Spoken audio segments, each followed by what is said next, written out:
नमस्ते, मैं रोशन हरिमकर मेरे नए चैनल पर आपका स्वागत करता हूं। हमने ये चैनल हमारे सभी धर्मोक पुस्तकों का चयन करने के लिए बनाया है। इसकी पहली वीडियो में हमने भागवत गीता अध्याय 9 श्लोक 10 से 18 का चयन किया है। आज हम अध्याय 9 श्लोक 19 से 26 का चयन करेंगे। हमारा कार्य अगर अच्छा लगे तो चैनल को लाइक और सब्सक्राइब करें। भगवद गीता अध्याय 9 श्लोक 19।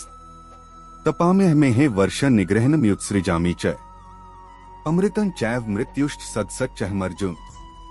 अनुवाद। मैं सूर्य के समान ऊष्मा उत्सर्जित करता हूँ तथा वर्षा को रोकता हूँ तथा भेजता हूँ। हे अर्जुन, मैं अमरता भी हूँ तथा मृत्यु भी हूँ। मैं आत्मा भी हूँ तथा जड़ भी हूँ। स्पष्टीकरण। पुराणों में वर्णन है कि जब भगवान ने सबसे पहले ब्रह्मांड की रचना की तो उन्होंने सबसे पहले जन्मे ब्रह्मा को प्रकट किया और उन्हें आगे की रचना का कार्य सौंपा। ब्रह्मा सूक्ष्म भौतिक ऊर्जा से ब्रह्मांड में पदार्थों और जीवन रूपों की रचना करने के कार्य से भ्रमित थे। तब भगवान ने उन्हें ज्ञान प्रकट किया, जिसे चतुश्लोकी भागवत 4 श्लोकों वाली भागवत कहा जाता है, जिसके आधार पर ब्रह्मा ने संसार की रचना की। इसके पहले श्लोक में बहुत जोर देकर कहा गया है, अहमेवस्मेवग्रे नान्यद्यत् सत्सत् परम पश्चधा यदेतच्चयो वशिष्येत् सोऽस्म्यहम्। भागवत 2 सितंबर 1932।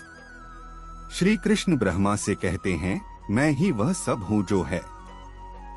सृष्टि से पहले मैं ही अस्तित्व में था।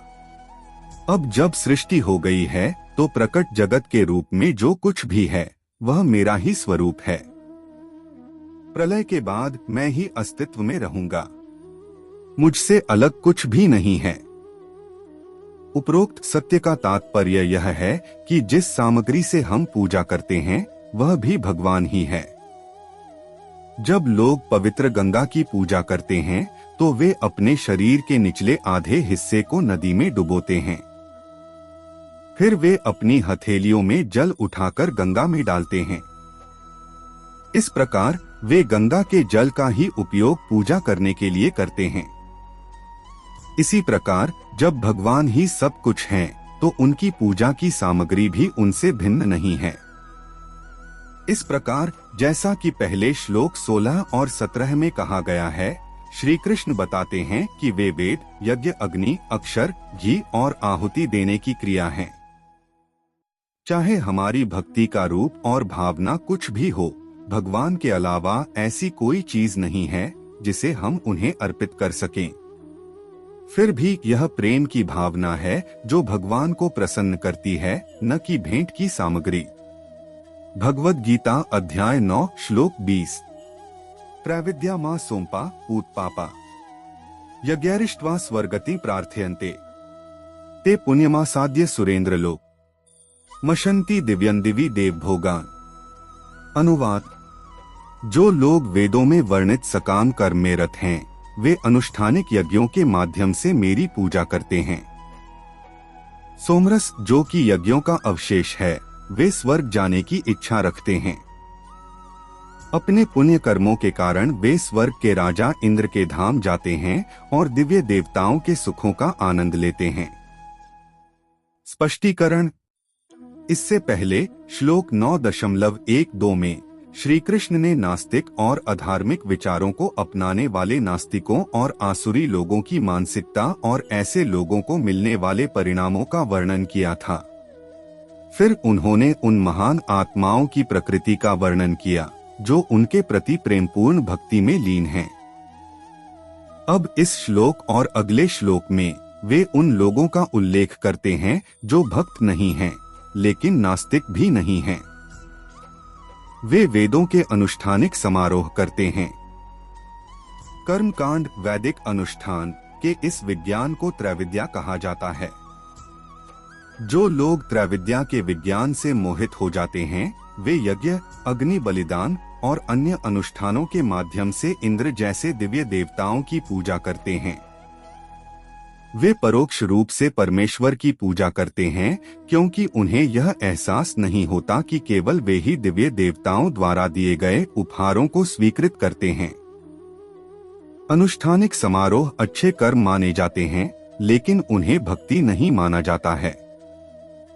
अनुष्ठानिक समारोह करने वाले लोग जीवन और मृत्यु के चक्र से मुक्त नहीं होते हैं।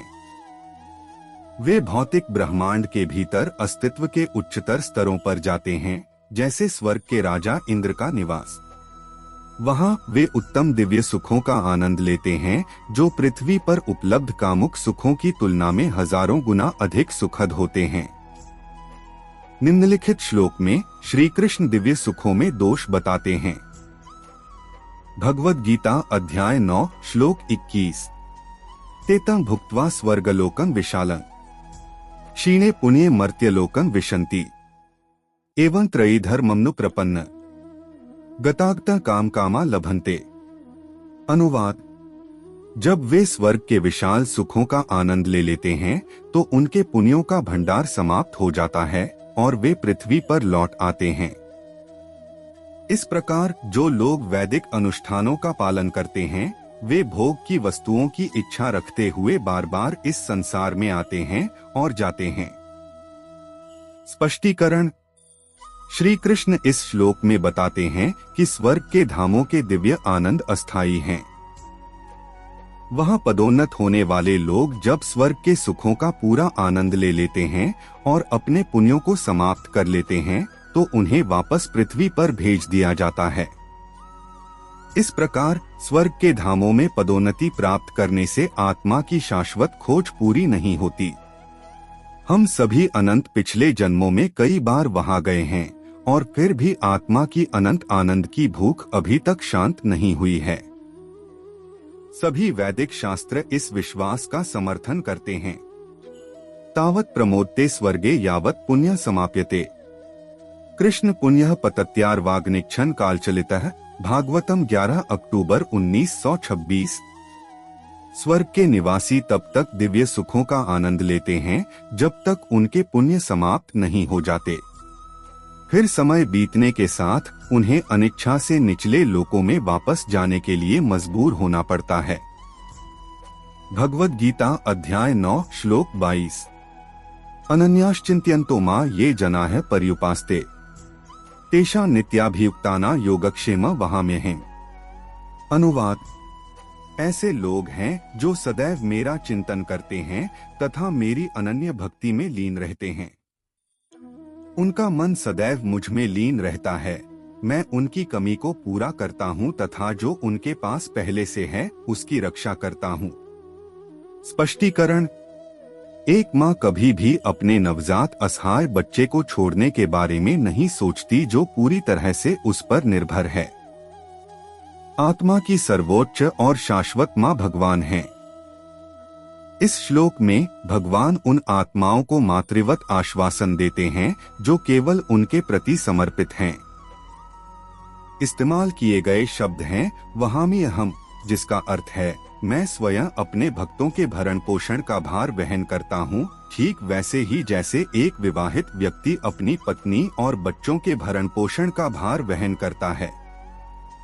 भगवान दो चीजों का वादा करते हैं। पहला है योग, वे अपने भक्तों को वे आध्यात्मिक संपत्तियां प्रदान करते हैं जो उनके पास नहीं हैं। दूसरा है क्षेम, वे उन आध्यात्मिक संपत्तियों की रक्षा करते हैं जो उनके भक्तों के पास पहले से ही हैं। लेकिन इसके लिए उन्होंने जो शर्त रखी है वह है अनन्य समर्पण। इसे फिर से माँ और बच्चे के उदाहरण से समझा जा सकता है। नवजात शिशु पूरी तरह से अपनी माँ पर निर्भर होता है, जो बच्चे के कल्याण का पूरा ध्यान रखती है।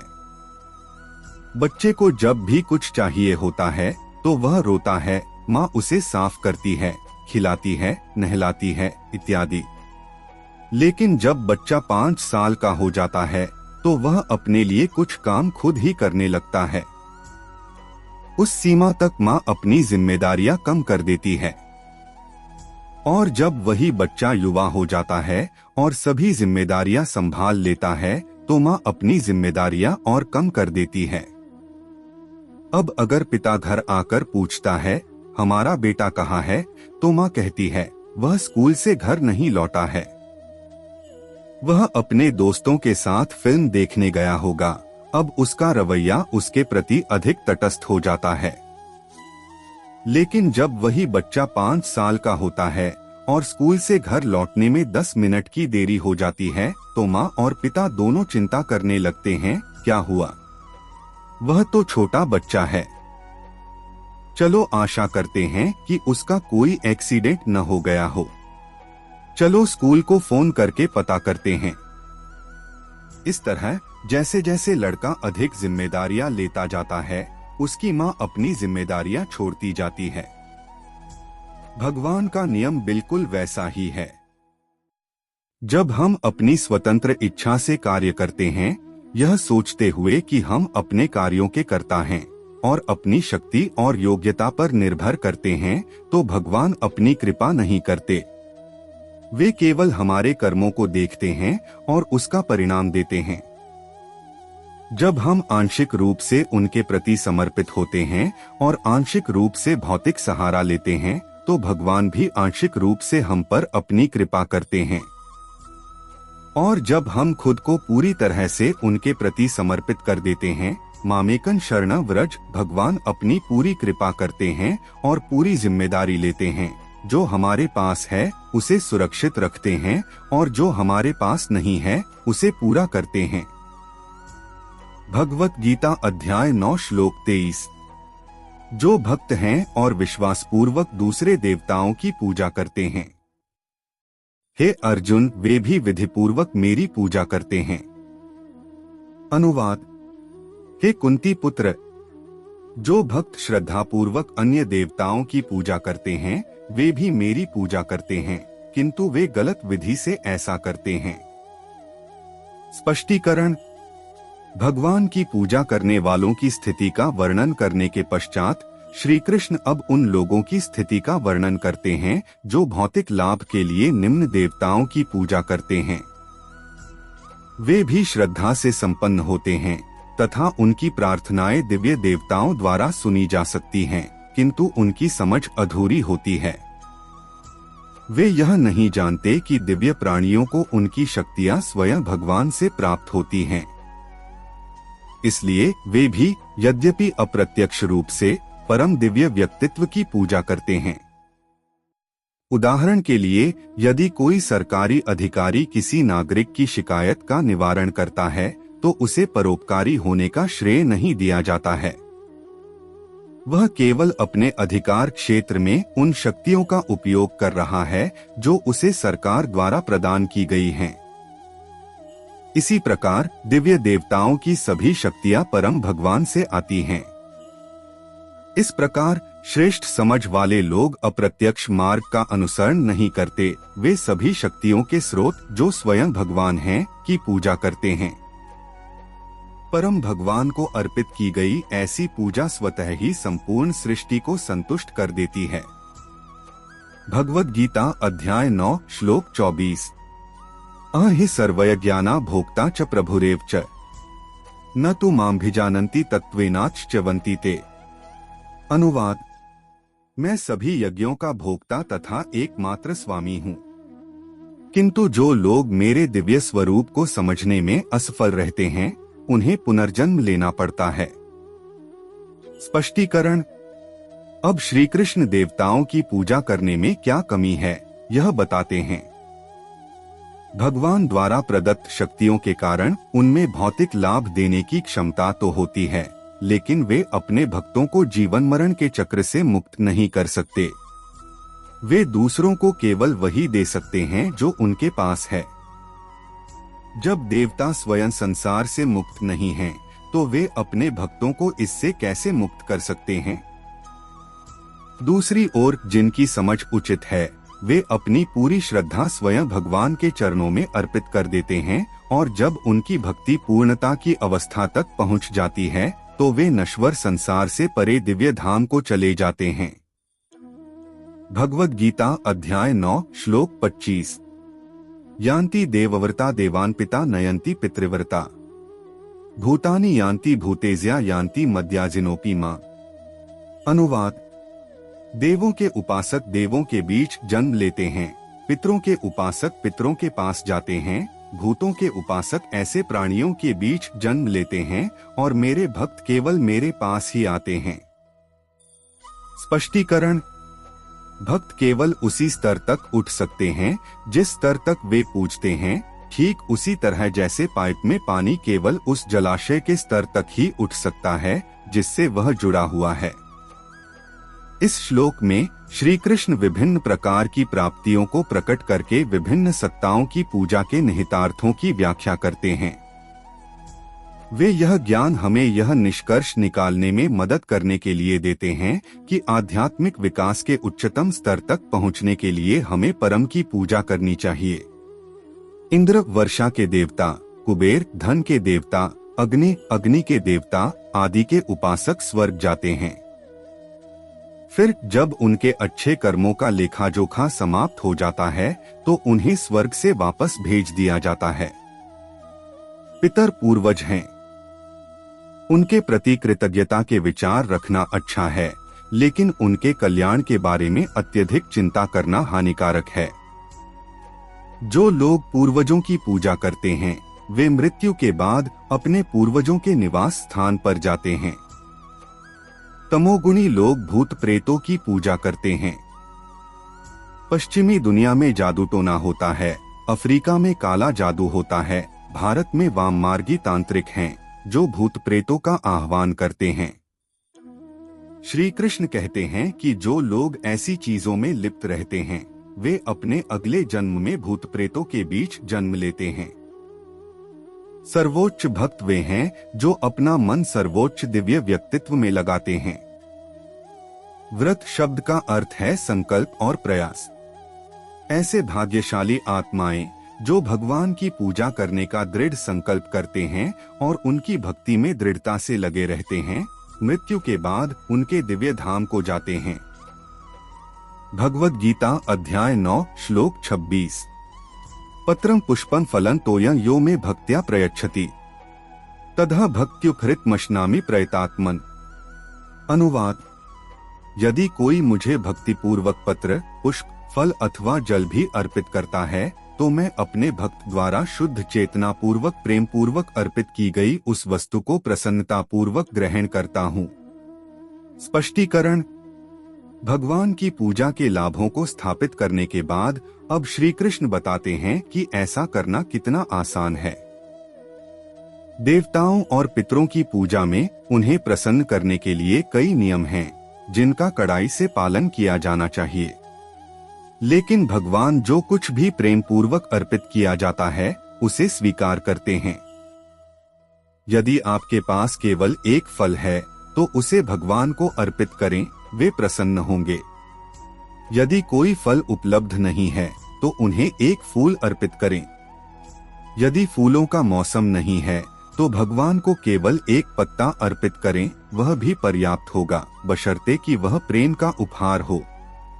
यदि पत्ते भी दुर्लभ हों तो जल का अर्पण करें जो हर जगह उपलब्ध है, लेकिन फिर भी सुनिश्चित करें कि आप इसे भक्ति के साथ करें।